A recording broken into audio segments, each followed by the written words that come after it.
cœur du Darfour, le massif du Djebel Mara est coupé du monde depuis le début de la guerre civile en 2003. Un conflit sanglant entre le gouvernement arabe de Khartoum et les populations africaines locales qui a fait 300 000 morts et près de 3 millions de déplacés. Cette montagne abrite les derniers rebelles qui résistent à l'armée soudanaise. Assiégée par les militaires, elle est quasi inaccessible. Il faut contourner les soldats, à pied ou à dos d'âne.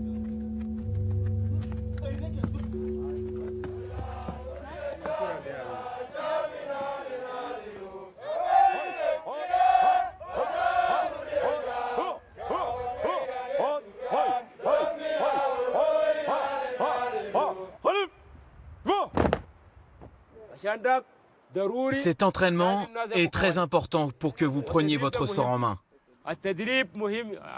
C'est comme ça que vous deviendrez des hommes.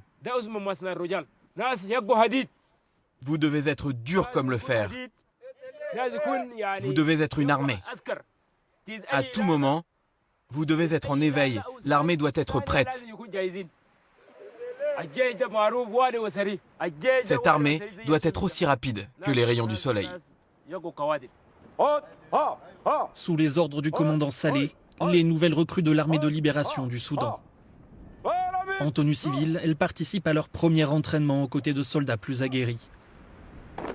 Dans les montagnes, l'ALS contrôle un territoire où vivent 300 000 personnes.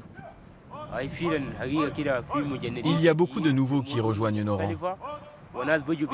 Ils veulent défendre notre terre, combattre l'injustice et viennent ici se former. Le recrutement est d'autant plus facile que de nombreuses femmes souhaitent aujourd'hui s'engager dans la rébellion. Khadija combat depuis 18 ans. À ses débuts, sa présence dans les rangs surprenait. Aujourd'hui, c'est l'une des combattantes les plus respectées.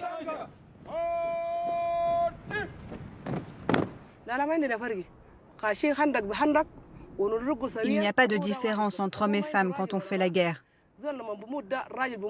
Nous avons tous la même âme. Nous avons souffert de l'injustice dans notre pays, donc nous avons pris les armes.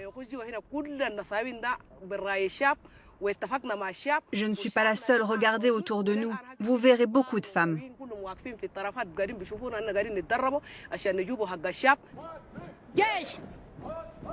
Les rebelles revendiquent plusieurs dizaines de milliers de soldats. De quoi défendre les montagnes et tenir l'armée soudanaise à distance. Quand je regarde dans la lunette de mon fusil, je peux voir des troupes venir de loin. Et je tire avant qu'elles ne nous attaquent. J'ai tué de nombreux ennemis, au moins 500.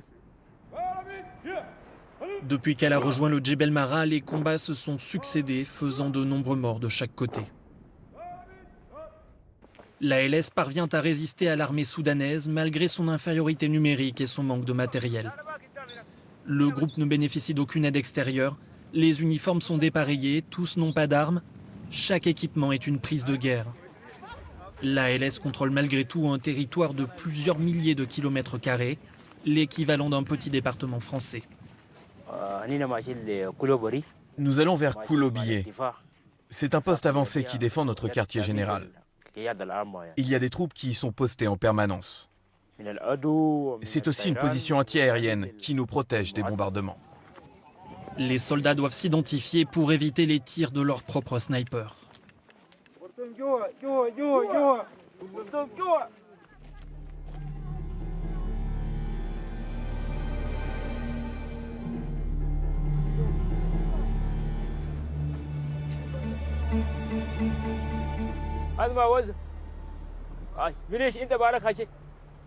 Bonjour.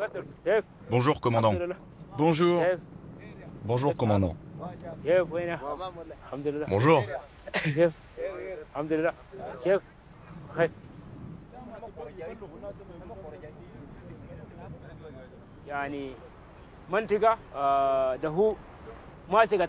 Ces jeunes qui sont ici doivent assurer la sécurité des environs. C'est leur travail de soldat, la mission qui leur a été donnée. Nous avons une mitrailleuse Douchka On l'utilise contre les avions et contre nos ennemis. Nous sommes nés ici, c'est notre terre, et nous nous battrons jusqu'à ce que nous soyons libres.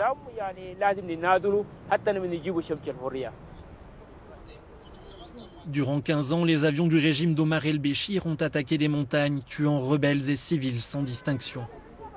L'ancien président du Soudan, renversé en 2019, est accusé de crimes de guerre et génocide au Darfour par la Cour pénale internationale.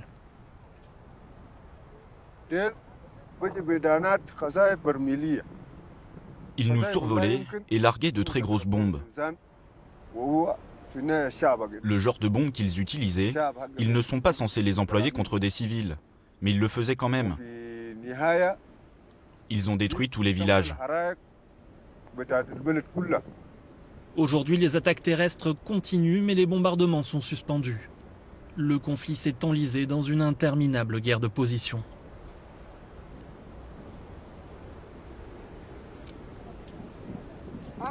Pose le domino, vas-y.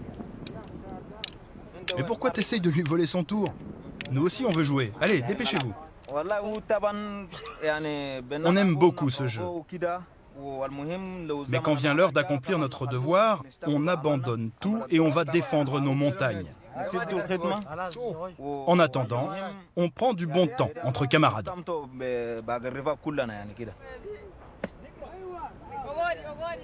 Khadija a tout quitté au début de la guerre civile en 2003. Son village a été détruit par les soldats soudanais, son mari assassiné. Elle a rapidement pris les armes pour défendre son peuple. Je vivais à l'extérieur des montagnes. Au loin, je voyais le Djebel Mara. Je voyais toute la nourriture qui provenait de cet endroit et je rêvais de le visiter. Et puis j'ai appris que le gouvernement l'attaquait sans faire de différence entre les enfants et les adultes, qu'il tuait les Noirs. Alors je suis venue me battre.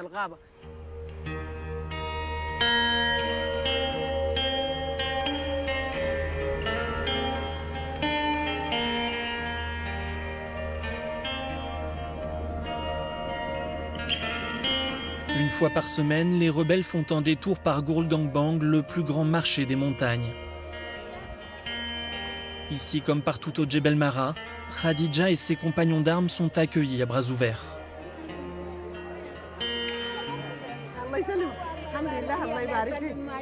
Comment vas-tu? Ça va, ça va. Et toi, comment tu vas? Ça va, grâce à Dieu.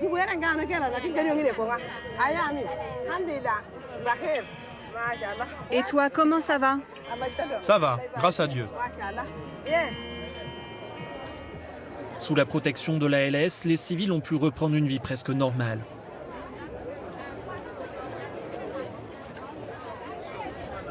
Et ces tomates, elles coûtent combien?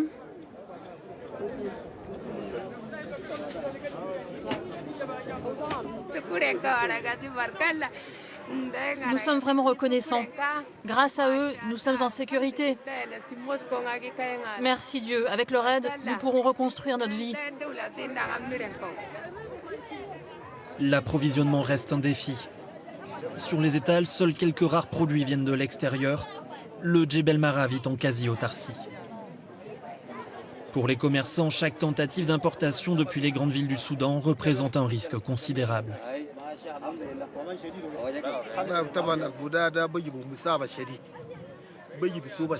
C'est très compliqué de faire venir les marchandises, car le gouvernement ne nous y autorise pas. On met parfois des semaines pour réussir à rassembler une cargaison et l'emmener ici, petit à petit. Le gouvernement ne permet pas aux camions de s'approcher. Les difficultés persistent, mais le quotidien s'est tout de même grandement amélioré. Bien protégés dans les montagnes, les civils sont désormais rarement victimes de violences. Autrefois sous les bombes, le village de Toruntonga s'est peu à peu reconstruit. Il fait office de quartier général des rebelles. Khadija et les autres femmes de l'armée de libération du Soudan y vivent ensemble.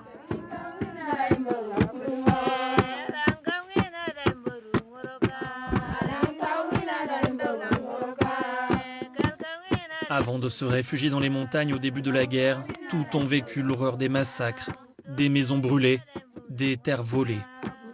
Armées, milices arabes et tribus africaines partagent une même religion, mais les populations locales sont attaquées à cause de leurs origines.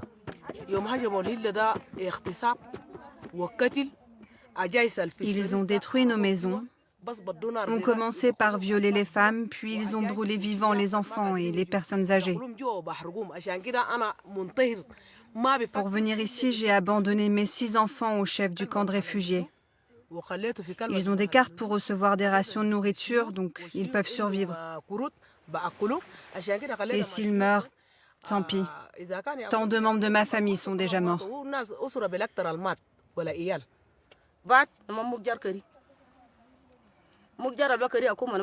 Les soldats ont arrêté les jeunes et ils les ont jetés en prison. Et quand il n'y a plus eu de place dans les cellules, ils les ont transportés ailleurs en camion. Ils les ont alignés, ils ont couvert leur visage et ils ont tiré. Ceux qui ne sont pas morts, ils les ont aspergés d'essence et les ont brûlés vifs. La Cour pénale internationale accuse le gouvernement d'avoir tenté de supprimer les populations africaines qui peuplent la région. Derrière ces crimes, l'armée et les milices Janjaweed à la solde de Khartoum. Les Janjaweed sont des milices arabes à qui le gouvernement a donné des armes. Malgré ce que dit le gouvernement, les milices lui obéissent. Il est responsable de ces crimes. Les officiels prétendent que non, qu'ils n'y sont pour rien. Mais les Janjaweed ont les uniformes de l'armée, les fusils de l'armée, les chaussures de l'armée. Nous ne nous sentirons jamais bien. Nous avons abandonné nos enfants. Tant de membres de nos familles sont morts. Notre terre est envahie. Mais au moins, quand nous sommes entre sœurs, nous nous sentons mieux.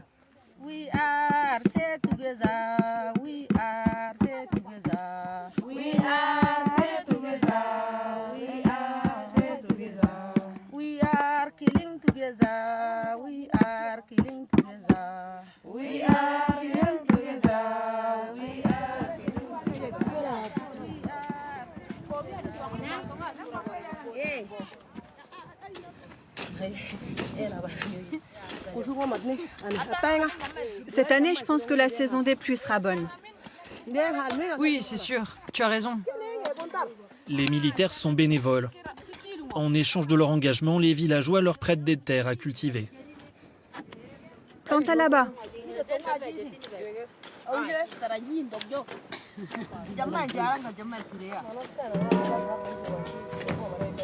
Contrairement au reste du Darfour, les montagnes ne manquent pas de nourriture.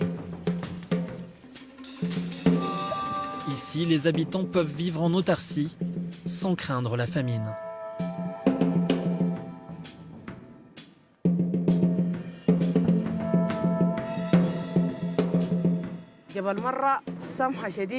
Le Djebel Mara est un endroit magnifique.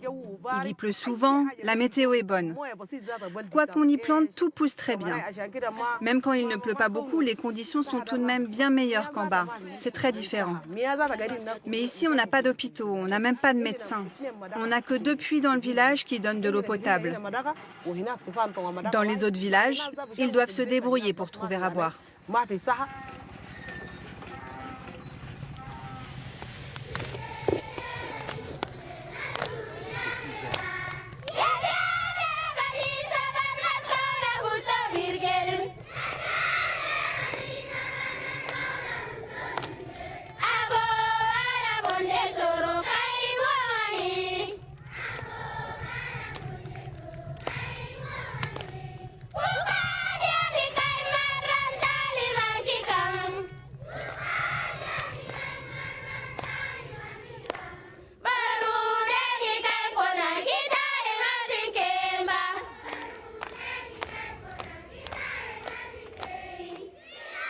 Pour préserver sa communauté, le groupe rebelle mise sur les futures générations. Il a créé plusieurs écoles. Ici convergent chaque matin des centaines d'élèves de la maternelle au lycée.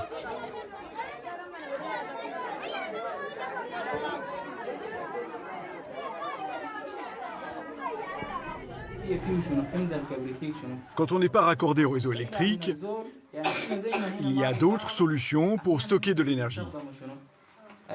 Ce sont les batteries.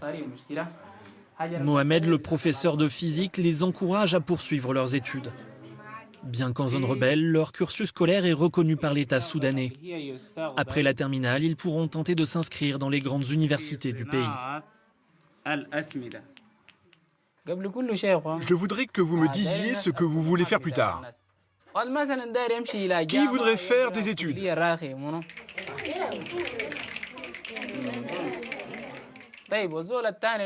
Qui veut devenir médecin?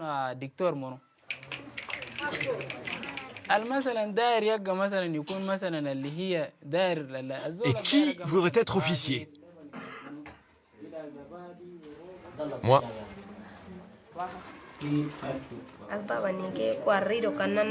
La vie est difficile ici. Les gens sont uniquement intéressés par l'agriculture. Ils ne pensent pas au futur. On est aussi victime de l'injustice de la guerre, donc personne ne prévoit rien pour l'avenir. C'est dur de vivre ici. Nous les jeunes, on veut sortir du Djebel Mara pour aller étudier et pour découvrir à quoi ressemble le monde. Je veux devenir médecin pour revenir ici soigner les gens malades.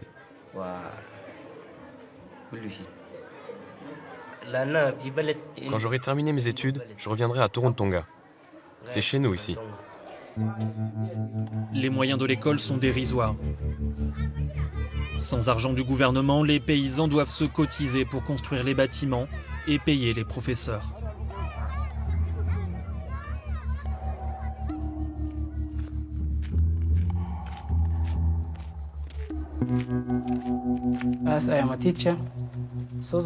Mes conditions de vie en tant qu'instituteur sont mauvaises. Je n'ai pas assez de moyens pour vivre. Mais je continue car je suis là pour apprendre aux enfants, pour que leur avenir soit meilleur. Mohamed ne peut pas s'offrir de maison et doit vivre dans cette petite pièce sur la parcelle de ses parents.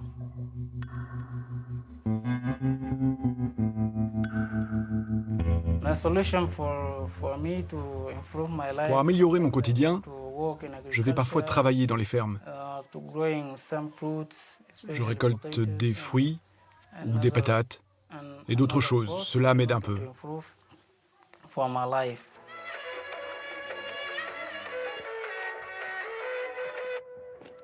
À 26 ans, l'instituteur n'est pas encore marié faute d'argent. Son temps libre, il le passe à rêver d'autres horizons au bord d'une falaise, seul endroit où il capte un peu de réseau téléphonique. Il y a pas mal de gens qui ont fui les montagnes, donc je discute avec eux. Certains sont au Soudan du Sud, d'autres vivent à Khartoum ou ailleurs au Soudan. Il y en a même qui vivent dans d'autres pays. Sans perspective, il est tentant de partir.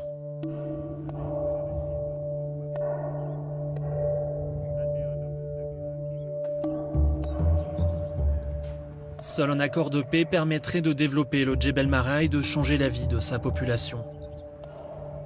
Mais pour l'heure, au quartier général, un cessez-le-feu semble difficile à imaginer.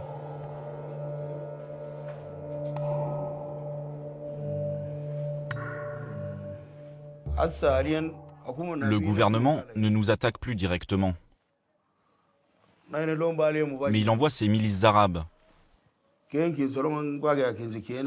leur donne de l'argent et leur demande d'aller voler les troupeaux et tuer les gens.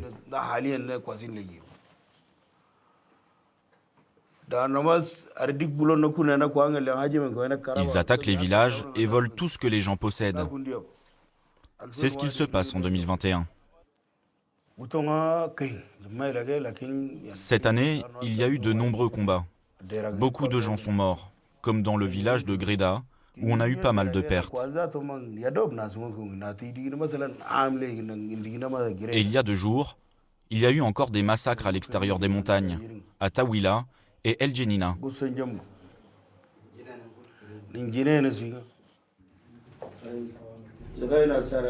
Mohamed, je te donne l'ordre de partir voir ce qu'il se passe au front et de rapporter des informations avant vendredi.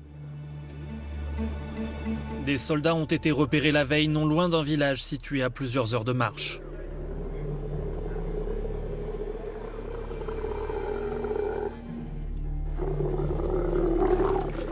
Le commandant Saleh réunit une petite unité pour aller sur les lieux.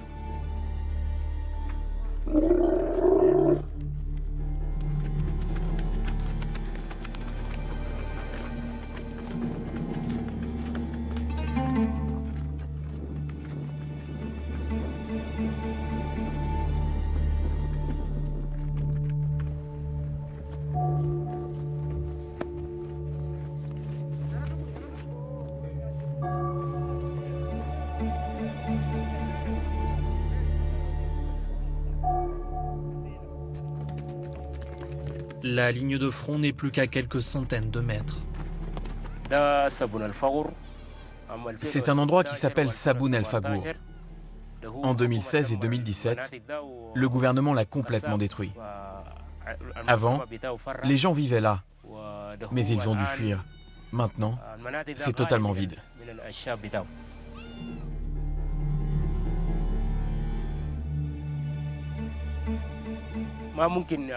Les civils ne peuvent plus aller par là.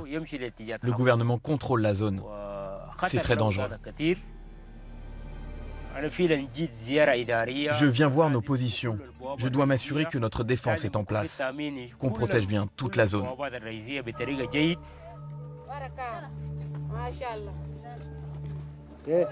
Salut, ça va?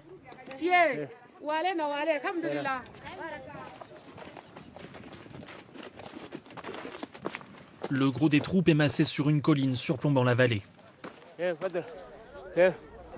Salut, ça va? Salut, ça va?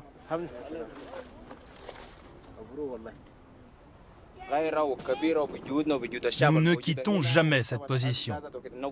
Comme ça, on s'assure que l'ennemi ne peut pas s'approcher. On protège le territoire situé entre ces montagnes là-bas et le village de Saboun El Fagour. Une patrouille est allée par là-bas et a vu des soldats. Donc je viens de renvoyer des hommes pour vérifier que tout va bien du côté de Saboun El Fagour.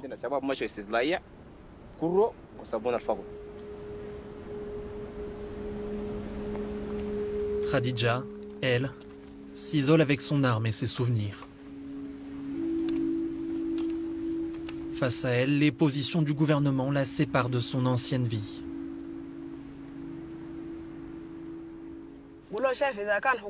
Je regarde si je vois des soldats ou des Janjaweed approcher. Comme ça, je pourrais les éliminer.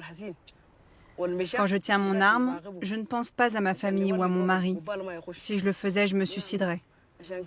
Ça ne me fait pas plaisir de tuer un ennemi, mais quand je le fais, c'est comme si je faisais revivre l'âme de mon mari et de mes proches. J'essaie de ne pas penser à quel point mes enfants me manquent. Je sais que je ne vais pas pouvoir les voir. Je suis coincée ici. Souvent, je rêve de voyager. Si un jour nous parvenons à vivre en paix, je pourrais aller les voir. Les groupes armés du Darfour ont presque tous signé un cessez-le-feu avec le gouvernement en 2020. Seuls les rebelles du Djebel Mara résistent encore. Ils refusent de traiter avec les responsables des massacres, toujours au pouvoir malgré la chute d'Omar el-Béchir. L'ALS n'a pas d'aspiration indépendantiste, mais exige la fin des violences contre les Darfouris avant toute négociation. La paix, tant attendue par Khadija et les siens, semble encore loin.